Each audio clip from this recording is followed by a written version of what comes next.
What's up? This is Mark from Blink-182. We are in Warp Inside. Why don't you cruise on in and check it out. We had an idea, Take Off Your Pants and Jacket was obviously the one that won for the title, but we had an idea of putting a big bear on the cover and calling it Genital Ben. We thought that would be funny. I was partial to Vasecto Me, Vasecto You. And then that led on to Colostomy, Colosto You, and like a whole bunch of other ones.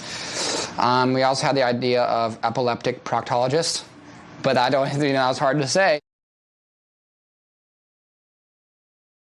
We did the 3 extra songs, not the joke songs. The 3 extra songs are different versions of the record. We did that specifically because we said, hey, let's make 3 versions of our record because we want the kids that buy them to go home and share them with each other. We're not going to promote it. We're not going to market it. We don't want everyone going out and buying 3 versions. I mean, that'd be rad, but that's not what we want. We're not trying to rip off the kids, But the label really wanted to market, 3 versions, buy all 3 and all this stuff. And we're like, no, we're not going to do that. That's lame. And that's like you're trying to suck money out of the kids. And we had these big arguments with that. And we had a fight to even do it.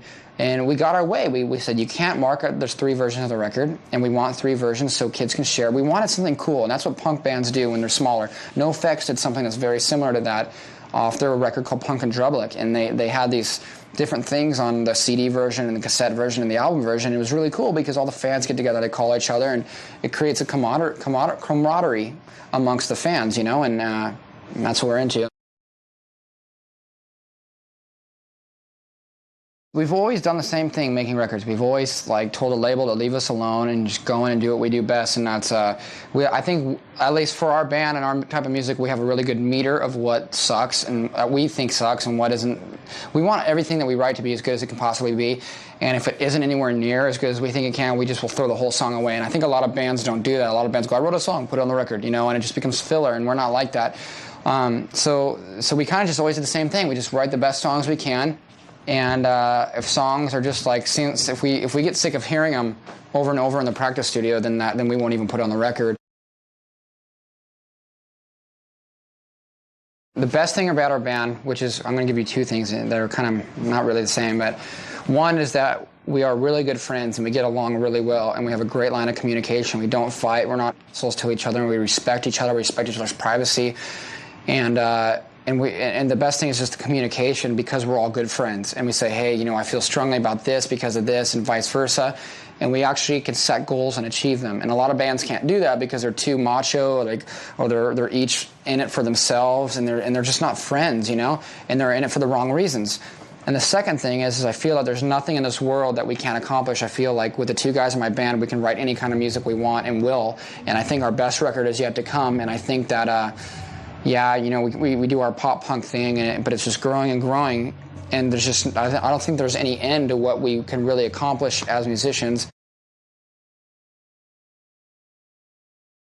We've been pantsing people a lot lately. Mark actually went to Newfound Glory, this band opening for us, and the drummer was standing there talking to 3 girls, and he just pantsed them.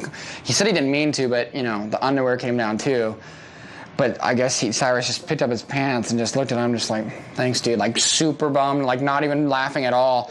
And everyone's laughing, and Mark's like, dude, and he just walked away just feeling like an asshole, and that's always funny. But pantsing people is always funny. The other day, the guitarist in Newfound fell asleep in my bus, and I woke him up with a bunch of hot mustard in his mouth. That's kind of funny, because when people sleep with their mouth open, like this, you just put a little mustard in there, and they wake up. It's kind of funny. I don't know. We do a lot of weird stuff. We have this guy that comes around and films for our internet website, and we're doing this big German photo shoot.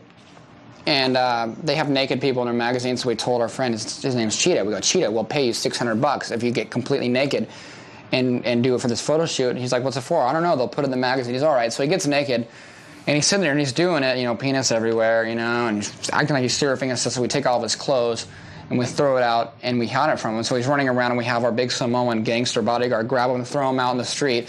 He's bummed. And then the whole time I grab his camera, and I videotape it, and I take the tape out of it, hand it to one of our other techs, and he goes and dubs it. This is all within 45 minutes. He comes back with 8 copies of this thing of him just naked in front of a camera. And to this day, he's still trying to find the tapes. We have them out already. We're trying to make a thing for our website. This is the guy that does our website, and maybe put it on a video. Our guitar tech was snowboarding one day, and his friend came in with snow all over his clothes, and he said, "Dude, you're totally wet. Take off your pants and jacket." And they were laughing, so they called us up and said, "Hey, we got an idea for the album title." Excuse me. And we loved it, and so we used it immediately. We've actually been really lucky. MCA really hasn't told us to not do anything. There's only been 2 things I can ever think of that they've asked us to take off a record because they were too gnarly. They were joke songs that were really, really gnarly. And I mean, after the new record where we released the 3 different versions with joke songs on each one, and they were way gnarlier than anything that anybody's really ever heard from us. So I don't know. I think that we've pretty much been able to do what we want, and people have respected that. We know what we do, and you're not going to change us. I think labels are a lot more intelligent that way now. That I think in the past they've gone to people and say, you need to write like popular songs, or you need to write a radio single, or you need to write whatever. And I think labels now I hope that they're smart enough to just let bands do what they do, and that's their strength in the first place. We recorded this album actually exactly the same way we recorded Enema of the State. We went into a practice studio, wrote all the songs in 2 weeks, and then went back to the same studio as we did last time and recorded the whole album in 3 months. And used the same producer, used the same mixer, same process. Actually, I don't know, this is probably the easiest record to write. Everyone kept saying, like, aren't you nervous? Aren't you, like, scared that you're not going to have the success that you had with Enema of the State? And, I don't really care that much. I can't go into the studio and try and write an album that I think is going to sell more copies, because I just want to go in and write an album that I think is better. And if that translates into more sales, then that's rad. But if not, then whatever. I think that we all respect each other and we get along really well. I know a lot of bands that have issues with members not liking each other or getting along, but I think that we honestly all are good friends, and I think that we all love this style of music and love the music that we write. So I think that we'll be doing this for a long time, hopefully. The tour managers are the ones that always get the practical jokes. We always call down to the front desk. Well, actually, we'll call up our tour manager's room and say, this is the front desk, you have a fax down here, it looks like it's pretty urgent, you might want to come down and get it.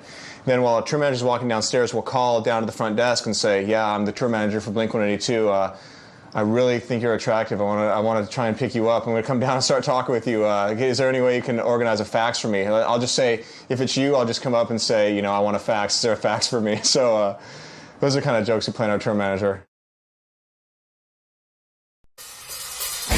Hey, this is Travis from Blink-182. We're in Warped Inside, so come check it out.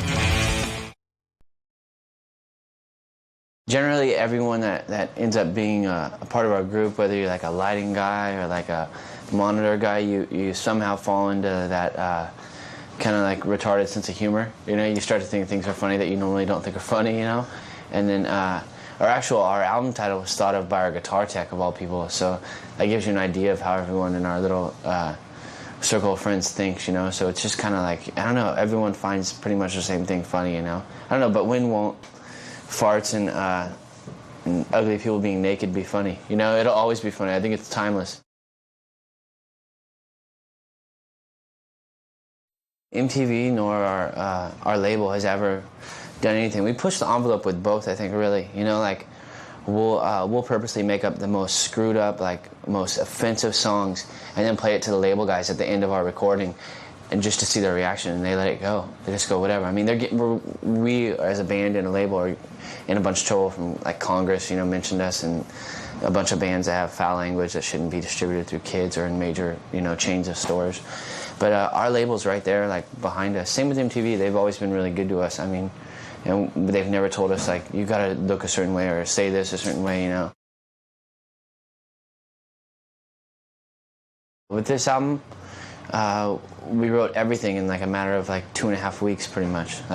Just like we did Enema of the State, but we had a little bit of a head start before. So it was basically us writing in my studio in Riverside, it's like a room this big. No one there, just the band, the record label doesn't come by, our producer doesn't come by. And then it was actually, no time went into this record for me at all. I mean, I spent 2 days recording my drums, and then I was out. I was done, So we didn't really, we never aimed for, oh, this album's got to be more successful than the last one or anything else, because the last one we thought it'd be cool if it went platinum. So getting like 6 times, 7 times platinum, that was like, we've already achieved everything we wanted to achieve. We just want to have a good time. It would just have to be being able to play music with your friends and get paid for it. You're getting to do what you love to do, and hang out with people you enjoy hanging out with, and then getting paid for it in return is even better. It's crazy. But yeah, we have a good life. Just being able to play music is awesome. I always mess with him. Like I'll mess with Mark. He's really paranoid. He's like anal. He's like kind of a woman in some ways, and like he'll be in his hotel room, and I'll go and I'll bang on his door, hit his hard, really hard, and then I'll leave, I'll run, and then he calls Brian, our security, and they have to stand by the door all night, because he gets so paranoid or whatever, or I'll turn off their electricity, or I always mess with them, actually.